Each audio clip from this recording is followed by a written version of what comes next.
So, 1.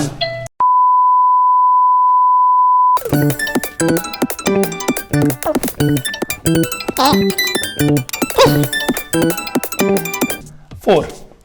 अगर हम इस तरफ से इन ईंटों को देखें तो कुछ डिफरेंस नहीं नजर आएगा। हाँ, बड़ी छोटी है वो मुझे भी पता है, लेकिन ऑल ओवर अगर देखा जाए तो सारी ईंटें हैं और सारी सेम ईंटें हैं। राइट? गलत। अगर हम इस ईंट को इस तरफ से देखें तो हम लोग इसके ऊपर लिखा हुआ कुछ देखते हैं, है ना। हर एक ईंट के ऊपर आप लोग डिफरेंट तरीके का कोई इंस्क्रिप्शन या ऐसे लिखा हुआ है जो एडवर्टाइजमेंट है इनकी, वो चीजें देखोगे जो ईंटों के ऊपर नाम लिखे हुए हैं। हर एक ईंट पे आप लोगों को डिफरेंट डिफरेंट नजर आते हैं। क्या आप लोगों ने कभी ये सोचा है कि ये ऐसा क्यों है, मतलब कौन है, ये क्यों लिखा जाता है इन ईंटों के ऊपर, या ये जो कार्विंग है ये क्यों करी जाती है? ये एडवर्टाइजमेंट के लिए यूज नहीं होता क्या खाली? I am Abhishek, an architect for 5 years now. I am here to answer and talk about general bias that fly by related to architecture. If you want to know about it, this is the channel to be at. Check out my other videos as well.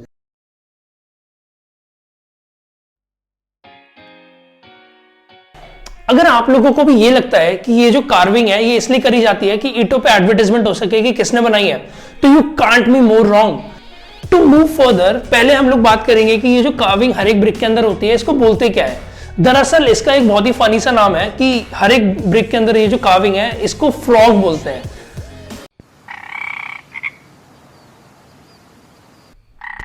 हाँ, वही वाला frog. Basically ये जो brick के अंदर carving है इसको हम फ्रॉग बोलते हैं, इसको हम स्ट्रेचर बोलते हैं इस लंबे वाले पोर्शन को, और इसको हम हेडर बोलते हैं जो टॉप का पोर्शन होता है।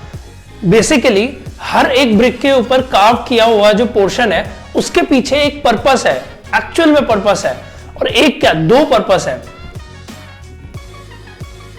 So one of the reason जिसकी वजह से ये कार्विंग हर एक ईंट के ऊपर करी जाती है वो है कि to balance the weight. Basically एक ईंट के अंदर से इतना पोर्शन निकाल के इस ईंट का जो वेट है वो थोड़ा कम किया जाता है। अब आप लोगों को भी लगेगा कि इतने से पोर्शन को निकाल के कितना ही वेट बैलेंस हो जाएगा, लेकिन सोचने वाली बात यह है कि ऐसी ही अगर हजारों ईंटें कहीं पड़ी है, मान लीजिए किसी ट्रक के अंदर ट्रैवल कर रही है, तो So the most important and basic purpose for a brick carving यानी brick frog is to hold cement। Basically होता क्या है कि जब ईंटों को लगाया जा रहा होता है तो वो जो कार्विंग होती है उसके अंदर सीमेंट जो है वो अपना मोल्ड ले लेती है और एक ओवरऑल एक बहुत ही अच्छी स्ट्रेंथ प्रोवाइड करती है जब एक के ऊपर एक ईंट लगाई जाती है। जैसे ये एक ईंट है, राइट।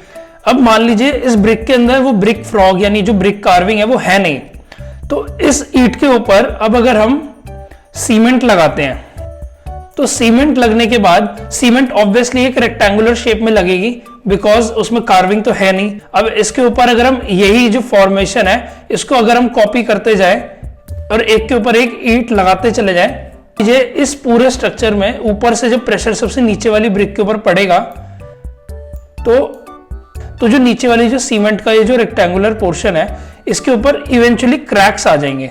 जब हम एक ब्रिक फ्रॉग वाली ब्रिक को इस तरीके से ले डाउन करते हैं और एक के ऊपर एक ब्रिक लगा देते हैं तो जो सीमेंट मिक्सचर है वो सब में ही इस तरीके की फॉर्मेशन ले लेगा because of the mould in the brick, और जो ये शेप क्रिएट होगी ये एक ओवरऑल जो स्ट्रेंथ है वो ज्यादा प्रोवाइड करेगी रादर दैन जो सीमेंट का जो रेक्टेंगुलर पोर्शन था उसमें जो प्रोवाइड कर रहा था।